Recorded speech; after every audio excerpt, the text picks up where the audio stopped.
자, 여러분 안녕하세요. 자, 본격적인 두 번째 시간입니다. 첫 번째 시간에 영어는 암기 과목이다, 말도 안 되는 소리 하더라, 그러면서 저 사람 사기꾼 장사꾼 아니야? 이렇게 하시는 말씀도 있습니다. 그러나 냉철하게 생각해 보시기 바랍니다.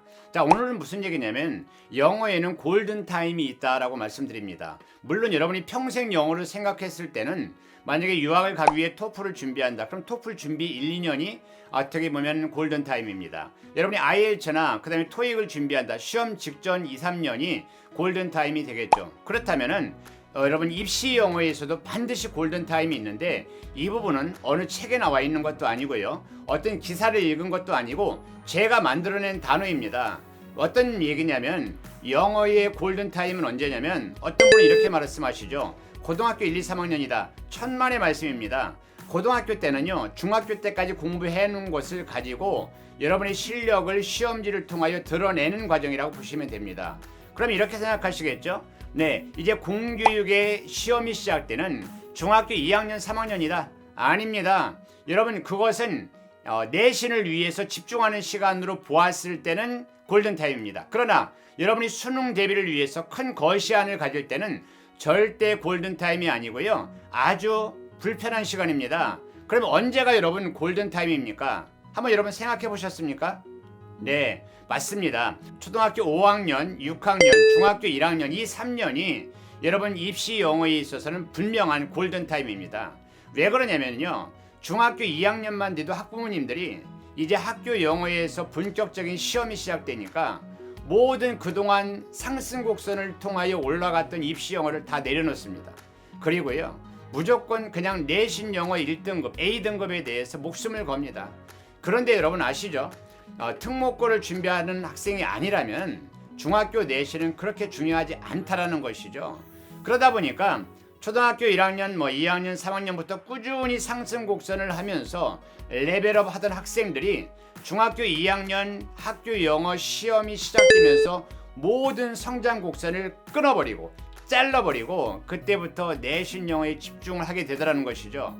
그러다 보니까 영어에 대한 선행이란 단어는 조금 물거품이 돼버리고 그때부터 현상 유지 영어, 그러면서 본격적인 사춘기가 들어오면서 어머니들은 손을 점점 놓기 시작하더라는 것입니다. 제가 지금까지 한 15년 가까이 영어를 가르치면서, 그러면 과연 이 골든타임에 뭐가 되어 있어야 하느냐, 이 3년으로 과연 가능할 것이냐? 여러분, 가능합니다. 5학년, 6학년, 중학교 1학년까지요. 첫째는요, 아이들이 시간이 가능합니다. 하루에 매일같이 영어를 1시간 반 이상 2시간씩 투자하면 결과는 나옵니다. 그리고 두 번째는요, 시험에서 자유로워집니다. 그렇기 때문에 시험이 없는 시간이기 때문에 그 시간을 오히려 더 집중하여서 여러분의 자녀들이 입시 영어에 준비를 할 수 있다는 것이죠. 그럼 이제 두 가지가 준비 선행 조건이 따릅니다. 첫째는 뭐냐면요, 전체적인 로드맵을 가지고 그룹 수업보다는 완전 개별 맞춤식 수업으로 갈 수 있느냐 없느냐가 중요합니다. 그리고 그것을 전체적으로 가지고 있는 시스템과 학업 노하우, 학습 지도 노하우를 가지고 있는 선생님을 만나는 것은 정말로 중요합니다. 그리고 또 한 가지는 우리 학생의 자기 주도 능력이 얼마나 준비되어 있느냐가 이제 관건이 되겠죠.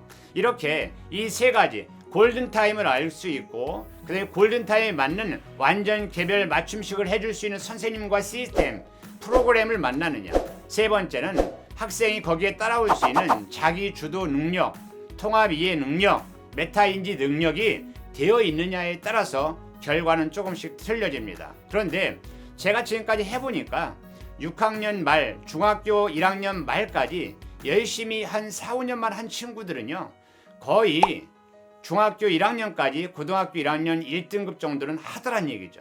그리고 조금 더 느슨하게 잡았을 때 그 여세를 몰아서 중3까지 공부했을 때 고등학교 1학년 모의고사 1등급은 반드시 이룰 수 있다라고 여러분에게 말씀을 드립니다. 그러면 왜 고등학교 1학년 1등급이 왜 중요하냐? 여러분 잘 들으세요. 고등학교 1학년 들어가기 전에 1등급을 맞고 들어가면 무슨 일이 발생하느냐면, 심지어는 영어를 가장 많이 하는 외고조차도, 당연히 국제고나 과고나 일반고는 마찬가지겠죠. 대한민국에 있는 어느 고등학교를 가더라도 영어 때문에 발목은 잡히지 않는다라는 것입니다. 영어 때문에 발목은 잡히지 않을 뿐만 아니라 외고를 가더라도 중상위권에서 유지하여 인서울 충분히 찍고 서울 상위권 대학교에 갈 수 있는데요. 심지어는 외고에 다니는 학생들도 외고에 입학할 당시에 고등학교 1학년 1등급이 아니라 심지어는 2등급, 3등급으로 가는 친구들도 있다라는 것입니다. 그래서 여러분들 생각할 때에 과연 고등학교 1학년 들어가기 전에 우리가 어떤 로드맵을 가지고 공부를 가르쳐야 할 거냐, 그 관점에서 보았을 때 초등학교 5학년, 6학년, 중학교 1학년 이 3년이 여러분 자녀의 평생 영어를 좌우한다라고 여러분이 생각하셔도 전혀 문제가 없다라는 것을 여러분에게 말씀드리고, 거기에 적합한 아까 말씀드린 대로 거기에 맞는 프로그램과 완전 개별 맞춤식 수업이 되어 있느냐, 두 번째는 거기에 맞는 학생의 자기 주도 능력이 따라올 수 있느냐, 그 다음에 그 가르치는 선생님이 전체 로드맵을 가지고 지도할 수 있느냐, 이 세 가지를 여러분들이 분명히 체크하시면서 따라가시면 여러분이 빠른 시일 내에 여러분의 자녀들이 대입 영어를 미리 끝내놓고 중학교 2학년, 3학년 더 나가서 당연히 고등학교에 가서는 국어와 수학에서 여러분이 승부를 걸어도 문제가 되지 않는다라는 말씀 드리면서 오늘 여기서 강의 마치고 다음 시간에는 우리가 그러면은 고등학교 1학년 들어가기 전까지 영역별로 얼마나 준비되어져 있어야 하느냐, 이 부분에 대해서 여러분에게 말씀드리도록 하겠습니다. 여러분 이 시간 귀한 시간 내주셔서 시청해 주셔서 감사드리고요. 많은 도움이 되시기를 바랍니다. 자, 그러면 감사합니다. 여기서 마치겠습니다.